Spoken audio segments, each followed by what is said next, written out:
I find your lack of faith disturbing.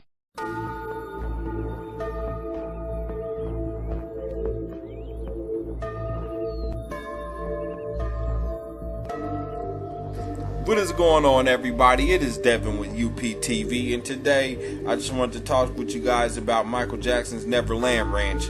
And basically, in discovering this, I had came across some pretty interesting information that basically explores the question of whether or not Neverland Ranch was used as an MK Ultra programming site.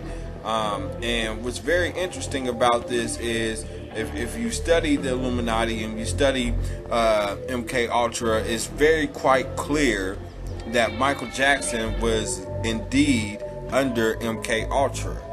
So it would be even more interesting knowing that Neverland Ranch was used as a programming site for MK Ultra.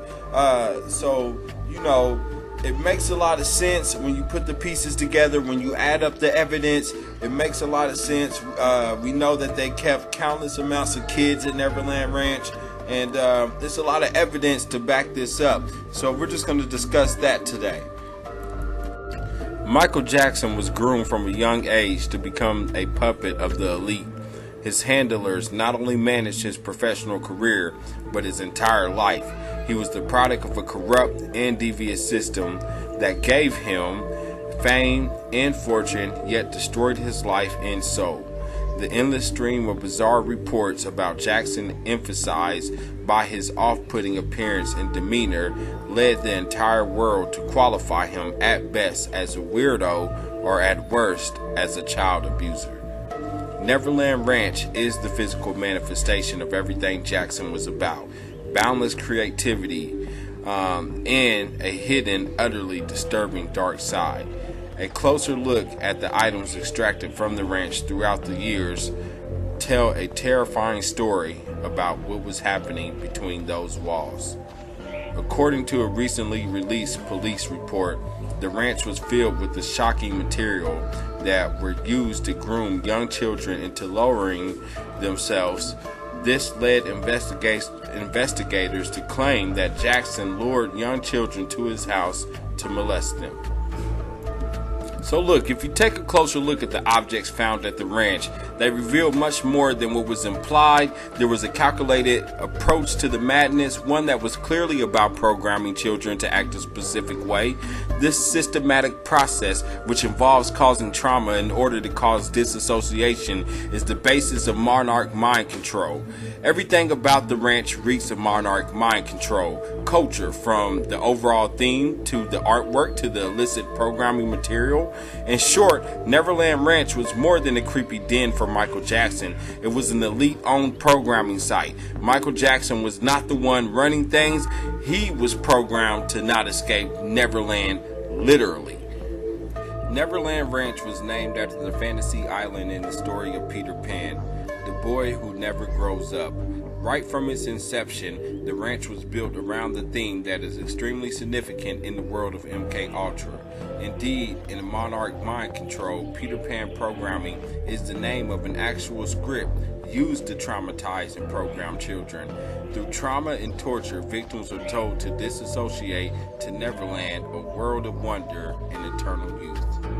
So Peter Pan programming is a type of mind control programming whereby the programmer or the handler uses the occult book Peter Pan, also known as The Boy Who Wouldn't Grow Up, written by Scottish author J.M. Barrier as a 1904 play and a 1911 novel, to reinforce programming.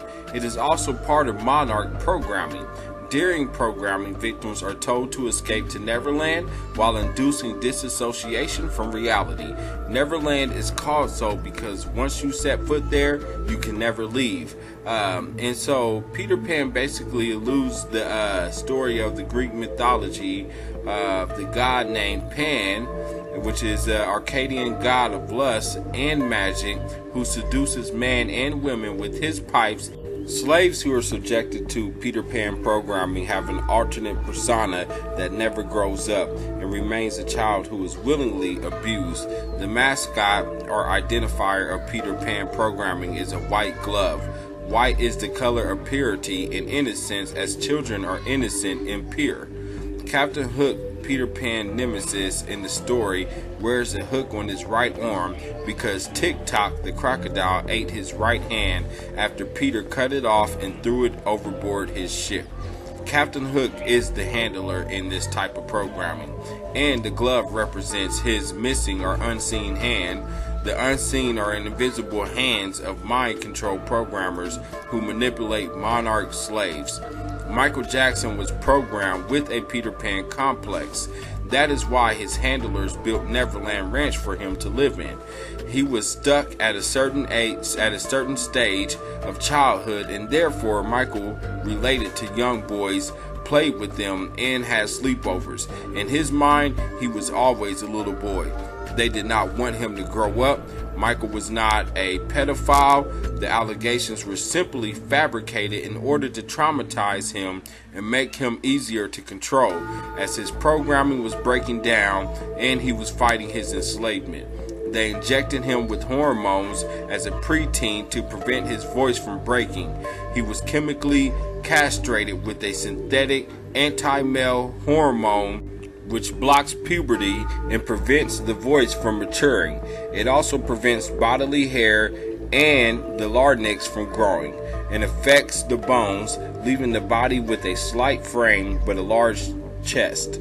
Once the treatment is finished, the patient, who is Michael Jackson in this scenario, keeps a child larynx all his life in a man's body. Michael Jackson was physically and mentally altered by a group of handlers who controlled his musical career, managed his personal life, and when Jackson showed signs of rebellion, ended his life. The Neverland Ranch was a disturbing tribute to Peter Pan programming. The script Jackson himself was subject to.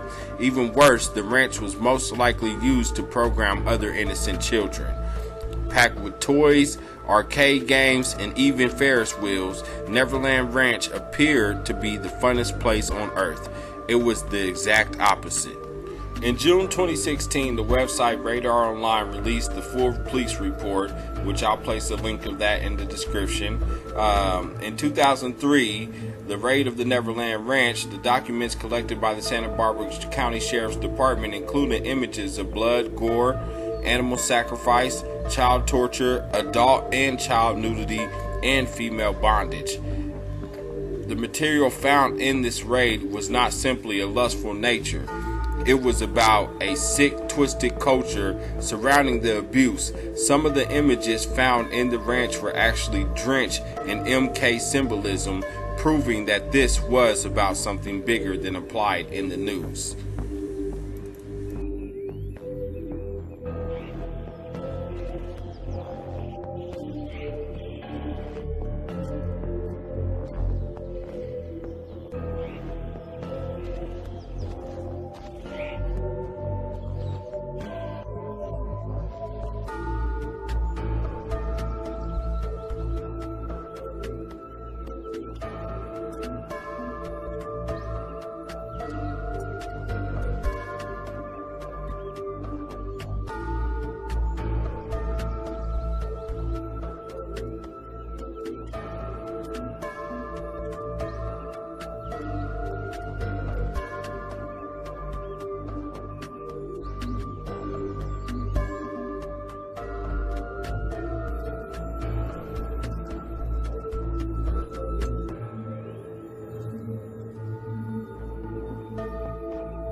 Shortly after Jackson's death, a massive auction was carried out to liquidate some of the most valuable items at the ranch. Although there was no outright graphic material in the auction, the overreaching theme of these works disturbed quite a few observers.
Although news stories are keen to depict Michael Jackson as a drug-crazed maniac who lured children into his bed, things were clearly more complex than that. There were people behind him, evil, manipulative, deceitful, sadistic people who were in control of his life, who morphed the young singer from the Jackson 5 into the bizarre, physically and mentally altered Michael Jackson we know today. On top of being a slave in the evil system, he was used to lure more victims into the horrible world of mind control. Neverland Ranch was more than Michael Jackson's home. It was a surreal celebration of depravity while serving as an international embassy of Peter Pan's programming. One might ask, was Jackson an active participant in this? Was he maybe programmed to do so? Was he simply another slave wandering around the ranch, completely clueless of what was truly happening? Only a handful of people know the truth, those who actually ran the ranch. One thing is certain though, when Jackson began snapping out of Neverland and reconnecting with reality, when his programming started to break and his conscience pushed him to speak up, he was pumped full of drugs until he stopped breathing. He was sent to Neverland one final time, and they made sure he would never come back. That is the fate of the MK slave. His handlers, they disappeared into the shadows, scot-free with zero publicity. That is the fate of those protected by the elite.